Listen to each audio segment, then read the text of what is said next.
In this video, we'll look at how to create and use custom themes. Now, themes is truly the recommended way of styling your workbooks and dashboards rather than making in-place changes here and there. And as you can see here, I am currently logged in as someone called Denise Designer, who is a designer by role, not an administrator, but nonetheless I have access to the themes creation and editing section, which is a new feature for release 2021.2. And in the role of Denise, I'm now going to move into my personal folder and I'm going to create a new theme in here, so it will be available to me only actually. I'll give it a name, Denise, and a new theme has opened up. It has 6 settings areas: colors, fonts, color palettes, general colors, editor, and shape palettes. And the most important section here is around colors, I think. I'm going to try and create a theme that gives, shall we say, a bit of a vintage impression. So I want a background color in roughly that area, I think. Now what's important is that I use the exact same code down here as my visualization and filter title background, unless I want that to deviate.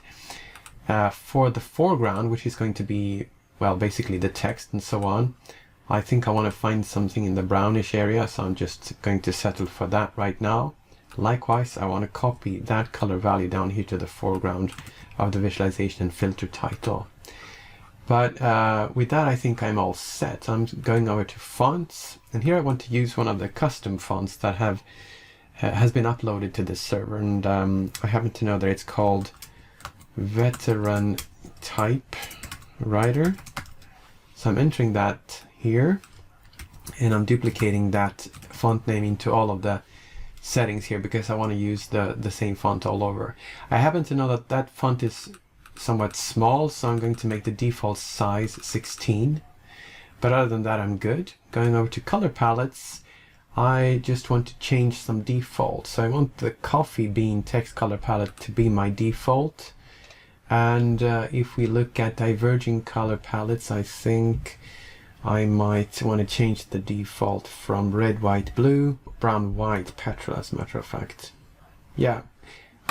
And that's all I'm going to do for now. I'm hoping that this will be all I need. If I would later find that I wanted to tweak something, I can always go back, edit these general colors, add shape palettes, work more on creating my own custom color palette, which I can do by duplicating an existing palette and rename it, or create a new one from scratch by hitting this plus sign here. But for now, I'm going to save this, and it's time for us to apply this new theme, the Denise theme, to a workbook. And here is my dashboard where I want to apply my new custom theme. And I do that by using the theme selector up here. So at the bottom of the list here, I now see my Denise Designer / Denise theme. And if I select that, we see the appearance of the dashboard changing. We've got the new custom font. We've got the right font size, 16, which we set in the theme. We got our background color. We got our foreground color.